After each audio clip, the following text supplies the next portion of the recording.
for Sunday and Monday. The high Sunday 86, Monday's high 83.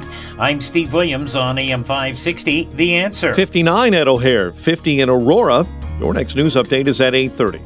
And Chicago's Morning Answer with Dan and Amy continues next on AM 560, The Answer. From the Matrix Home Solutions studios, this is Chicago's Morning Answer on AM 560, The Answer.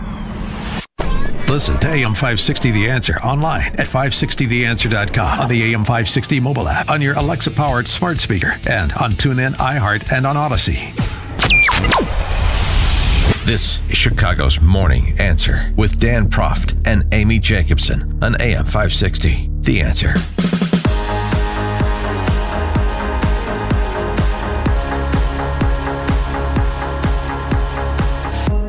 Good morning, Dan and Amy. A lot of debate here on the eve of the 20th anniversary of 9/11 as to whether or not America is safer 20 years later. How about the question as to whether or not America is freer? To explore both, we're pleased to be joined by Paul Rosenzweig. He's a former Deputy Assistant Secretary for Policy, U.S. Department of Homeland Security, under W. Also a former Senior Counsel for Ken Starr's investigation into the Clintons. Paul, thanks for joining us. Appreciate it. Thanks for having me on. So you were part of the team that designed the Department of Homeland Security in the wake of 9/11, as I understand it. And I wonder, as part of your reflections on 20 years since 9/11, what about your reflections in terms of the response from the federal government 20 years later, whether it be new agencies like the Department of Homeland Security, whether it be federalizing TSA, whether it be the Patriot Act? What's your assessment of the decisions that were made and how they played out, how those agencies and laws have played out some 20 years later in ways that maybe weren't anticipated? I think the only answer is mixed. I would say that substantively, much of what we did was pretty okay at the time, but the biggest problem that we've had is that issues that I had hoped would be temporary, emergency solutions to what seemed very much to be a crisis at the time, and in fact was a crisis, and it's hard to remember the panic of the days immediately after 9/11. They've become permanent fixtures in American politics. It kind of reflects the fact that everything is a one-way ratchet in our government. It never goes back, whether it's new security measures or new benefits programs. We only go in one direction, and we never rethink whether or not we still need to be doing whatever it is we started doing 20 years ago. So my critique would be less about the immediacy of the reaction and more about the fact that we haven't reflected on how the terrorist threat has changed over the last 20 years and how we need to reconfigure what we're doing now to face a different threat. Well, can you make that a bit more concrete? Something that you Sure. Anticipated being temporary that turned out to be permanent to our detriment. Sure. Lots of things. The easiest is one that you sort of mentioned. I thought that most of the emergency measures about airplane security could probably have been relaxed by now. The continued prohibition on teeny knives and the continued requirements that you take your shoes off just don't match our current threat environment at all. At a bigger level, we could experiment with defederalizing TSA altogether. That's a perfectly good example. Some of the surveillance activities that we undertook in the wake of 9/11, we continued needlessly until Edward Snowden disclosed them. I'm not sure that I share everybody's view that the monitoring that was done was badly intended when it was initiated. It was intended because we were in a time of crisis, but 10 years on, we hadn't recognized that it wasn't doing us much good and stopped it until Snowden disclosed it. So those are two pretty good concrete examples of things we started in emergencies that actually made sense to me at the time, but didn't make sense in the long run. Talk about September 11th, 2001. Where were you that day? I was about 5 blocks from the U.S. Capitol. I was participating in a hearing in a conference room at George Washington University, and in fact, oddity of oddities, one of the other participants was John Roberts, who was then a private attorney and has gone on to become the Chief Justice of the U.S. Supreme Court. And the remarkable thing is that nobody came in to tell us that anything was happening. And we had this hearing for 3 hours from 9 to 12, and we exited the building to gridlock and exclusion zones in Washington, D.C. in a real sense of crisis. I stopped one, student going by on his bicycle and said, "What happened?" He looked at me like I was crazy. I said, "Didn't you hear? They bombed the Pentagon." And so that was the start of my new career in Homeland Security.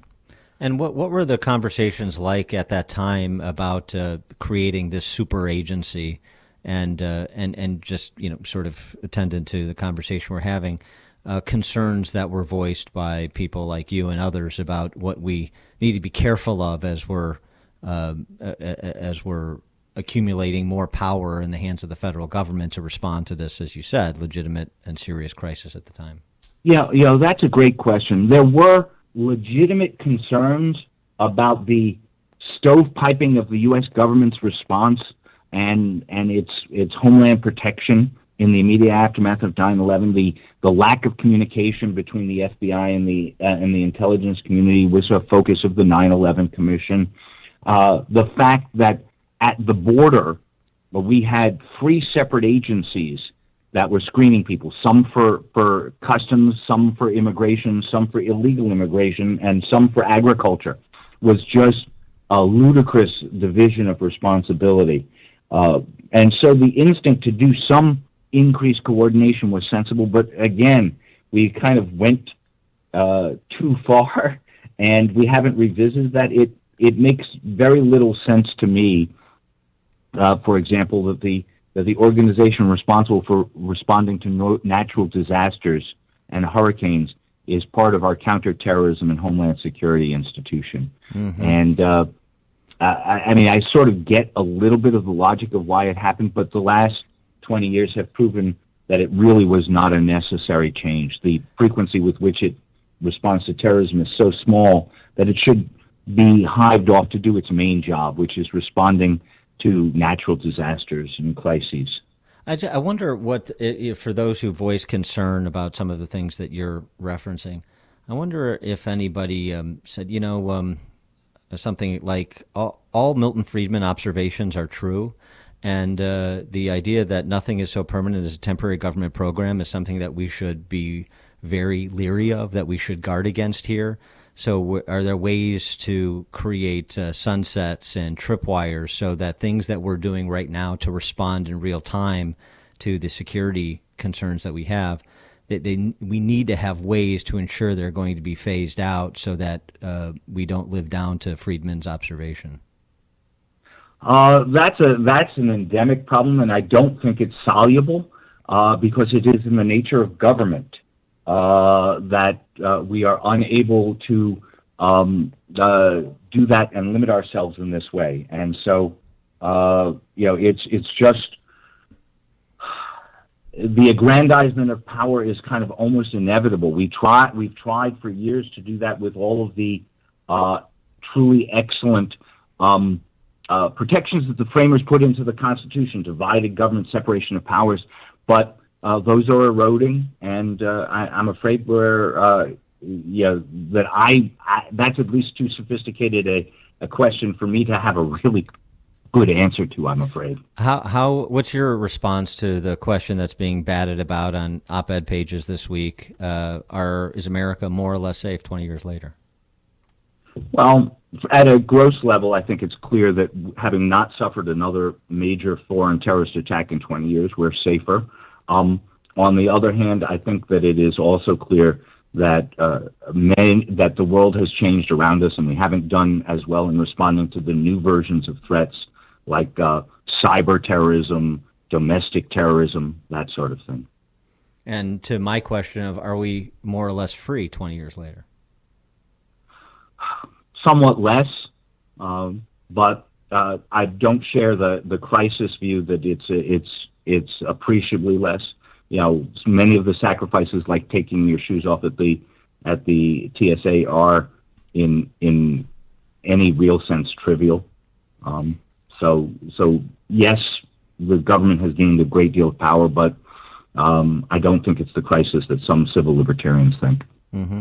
And those agencies that the intel community and these sort of the umbrella that was put over all of these agencies after 9/11.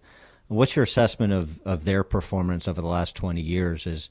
Because you were just sort of suggesting that we're not as nimble as we should be in terms of responding to evolving threats and a changing geopolitical landscape. So how do you assess the performance of intel services and the alphabet soup of national security agencies over 2 decades? Again, mixed. Very good on the foreign intelligence, foreign counterterrorism, much less good in responding to the newer threats, but they're working on it. What is that? What does they're working on it mean? I think they're learning from their mistakes. I think we're doing much better now in terms of responding to cyber threats, for example, than we were 5 years ago. Our nimbleness is weak. Our slow-moving response is the reality. How much has politicization, the charge that these agencies have become hyper-political, particularly over the last, say, Trump to present time period, how much do you think that is true, and how much is this hampering the ability of those agencies and the rank-and-file employees of those agencies to do their job effectively? Well, I think the last 4 years were really a very different time from any of the other times, whether under Bush or Obama, and it did change a great deal. It remains to be seen whether that change is permanent and that the effect on their ability to perform their jobs is long-term or not. I'm afraid I must leave you at this point, my friend. I have another call to go to, another 9/11 call. May I? Sure, yes. Of course, yes, of course. Paul Rosenzweig, former Deputy Assistant Secretary of Policy, U.S. Department of Homeland Security. Thanks so much for your time. Appreciate it. And he joined us on our turnkey.pro answer line. This is Chicago's Morning Answer. Your show keeps me alive during the week. There's nobody I'd rather listen to between 5 and 9 in the morning than you guys. On AM 560, The Answer.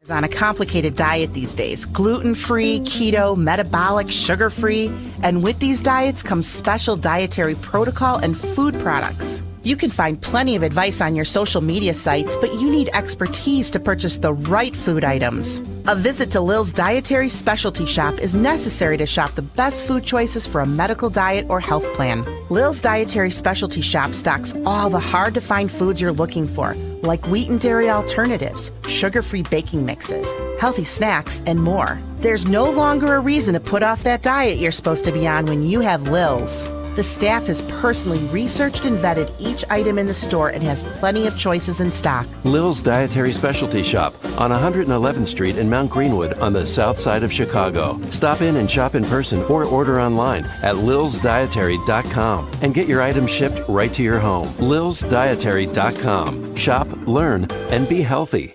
My good friend Bill in Mount Prospect texted me because he asked me about Balance of Nature. He's been on it for 2 weeks now, and he said that he has noticed a difference. He has more energy, he feels stronger, and it is working. So that's good. Why did Bill take Balance of Nature? Well, he's not getting enough fruits and veggies on his own. In fact, Dr. Hauer, who created Balance of Nature, says that we throw out 70% of the produce that we buy. And that is so true. At some households, it's 100%. Good intentions, but you waste all that money. Why not just use those funds and buy Balance of Nature? 6 capsules a day, you're getting 10 servings of 31 different fruits and veggies. I highly recommend it. Everyone that's on it has enjoyed it. That's for sure. They want to boost their immune system. That's why I'm taking Balance of Nature too, because a strong, healthy immune system is a cool thing to do these days. The number to call, 800-246-8751. That's 800-246-8751. Use discount code Chicago, free shipping. 35% off for you newbies out there. Or go online to balanceofnature.com, discount code Chicago. The 100 Club of Illinois honors the brave men and women who serve in public safety, police, and fire departments, and remember those who gave their lives in the line of duty in 2021. Ella French, Brian Pierce, Chris Oberheim, Alan Giacchetti, James Kowski, Todd Hannikin, and Gary Hibbs. Join the 100 Club of Illinois for their annual Raising Hope Awards Gala at the Ritz-Carlton in Chicago, September 23rd. Tickets start at $500 and are available online at 100clubil.org. The funds raised will allow the 100 Club of Illinois to continue to provide resources, financial support, training, and moral support to the families of Illinois first responders killed in the line of duty, along with active duty first responders. Don't miss the 100 Club of Illinois Raising Hope Awards Gala at the Ritz-Carlton, September 23rd. Get all the details and tickets at 100clubil.org.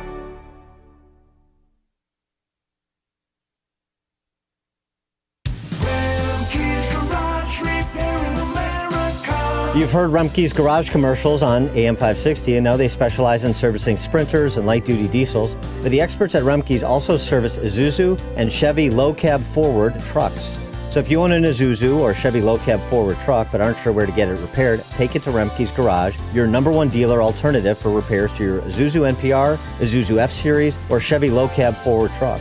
Whether gas or diesel, your truck is the lifeline of your business. That's why Remkes Garage offers free loaners while your truck is being serviced. They'll even pick up and deliver for your convenience. Remkes Garage has the factory scan tool to properly diagnose Isuzu and Chevy low-cab forward trucks. Their commitment to your business is backed with a complimentary maintenance plan and free 2-year warranty.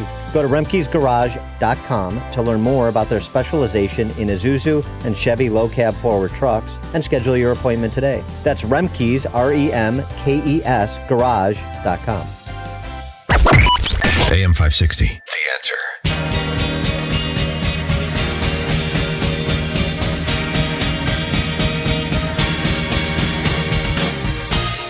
Dan and Amy, we talked about this a bit earlier in the show.